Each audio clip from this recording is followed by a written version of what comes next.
सोच बदलो, जिंदगी खुद बदल जाएगी। एक भिखारी बच्चे की सच्ची प्रेरणा। मुंबई के दादर स्टेशन पर दिन ढलते ही चहल पहल कम होने लगती थी, पर एक कोना था जहां हमेशा हलचल रहती थी। प्लेटफॉर्म नंबर 2 के बाहर, जहां एक फटी हुई चटाई पर बैठा रहता था 9 साल का चिंटू। उसके पास न मां थी न पिता की ममता। मां को तो उसे याद भी नहीं था और बाप ने शराब की लत में उसे फुटपाथ पर छोड़ दिया था। दिन में भीख मांगना और रात में चटाई पर सिकुड़कर सो जाना, यही उसकी दिनचर्या थी। चिंटू का सपना कभी बहुत छोटा था, एक दिन भरपेट खाना खा लेना, बिना किसी को देखे सुने। लेकिन फिर एक दिन उसकी जिंदगी की दिशा बदलने वाली घटना हुई। एक सुबह जैसे ही वो स्टेशन पर पहुंचा, उसने देखा कि एक बुजुर्ग आदमी स्टेशन के किनारे बैठे अखबार पढ़ रहे हैं। उनके पास बैठकर चिंटू बड़े गौर से अक्षरों को ताकने लगा। उसे हर चीज में उत्सुकता रहती थी। उन बुजुर्ग ने उसकी नजरें देखीं और कहा, पढ़ना आता है बेटा। चिंटू ने सर झुका लिया, कुछ नहीं कहा। बुजुर्ग मुस्कुराए और बोले, हर किसी के पास पढ़ने का हक होता है, बस शुरू करने की हिम्मत चाहिए। उसी दिन उन्होंने चिंटू को एक पुरानी किताब दी, अंधेरे से उजाले तक।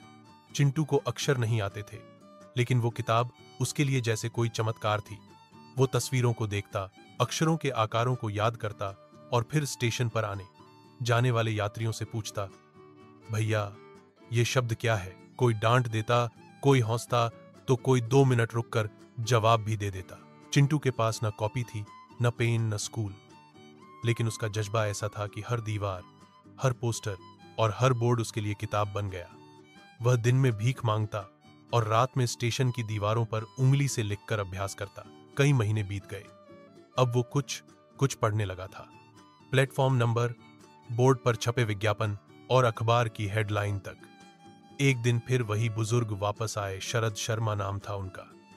रिटायर्ड स्कूल टीचर थे। उन्होंने चिंटू को पहचान लिया। तू अब थोड़ा पढ़ सकता है ना? चिंटू की आंखें चमक उठी। उसने हां में सिर हिलाया। अब हर शाम शरद जी स्टेशन पर बैठते और चिंटू को पढ़ाते। वो उसका टीचर था और स्टेशन उसका स्कूल। ABCD से शुरू हुआ सफर अब जोड़ घटाने, हिंदी की किताबों और छोटी कविताओं तक पहुंच गया। धीरे धीरे चिंटू बदल रहा था। अब वो भीख कम और सीख ज्यादा रहा था।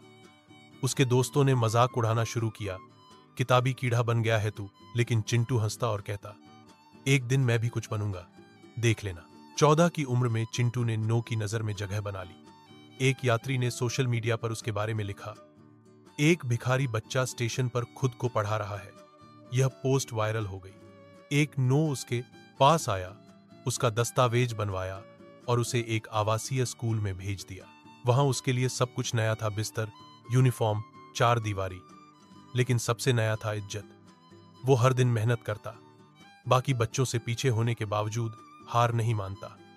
उसे जो भी मौका मिलता वो पकड़ लेता। पढ़ाई के साथ साथ वो कंप्यूटर सीखने लगा, टाइपिंग, इंटरनेट, बेसिक प्रोग्रामिंग।